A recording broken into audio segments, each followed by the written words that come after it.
tayo ay magbalik-aral sa nakarang aralin natin, ang may agwat, ang pag-ibig. Napadako ang gererong Moro sa gubat na hindi kalayuan sa kinaroroonan ni Florante.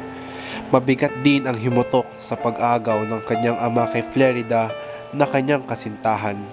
Anya, kung hindi niya ito ama ay utas na itong matagal, hindi niya malaman kung paano ipaglalaban ang tanging niyang pag-ibig at pagpayo niya sa makaunawa ay huwag sapitin ang ganitong kahirapang sumisiksil ng buhay.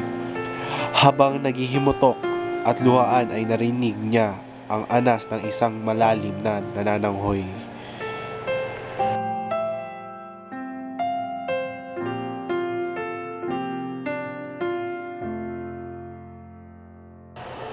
O pagsintang labis ng kapangyarihan, 10 mag-aamay iyong nasasaklaw. Pag ikaw ang nasok sa puso nino man, hahamakin lahat, masunod ka lamang. At yuyurakan na ang lalong dakila, bait katuwiray, ipanganganya. Buong katungkulay, wawaling bahala, 10 ng hinihingay, ipaubaya. Itong kinaratnan ng palad kong inisil, sa laming malinaw na sukat mahalin, nang makatatap nang hindi sapitin ang kahirapan kong di kayang bathin. Namangha si Aladdin nang narinig niya ang mga salitang nasasambit ng lalaki na nakagapos at hinanap siya sa gubat. Pagkatapos ng ilang oras, narinig niya uli ito. Sino kaya ang sumisigaw sa gugubatan na ito? Hinanap niya uli kung saan nanggagaling ang mga sigaw na parang nagdurusang tao sa gugubatan na ito. O ama kong tunay na minamahal, bakit kailangan pa kikitilin ang iyong buhay bago sa buhay ko at iiwan mo lang ako mangulila at nagdurusa sa pasakit na ito?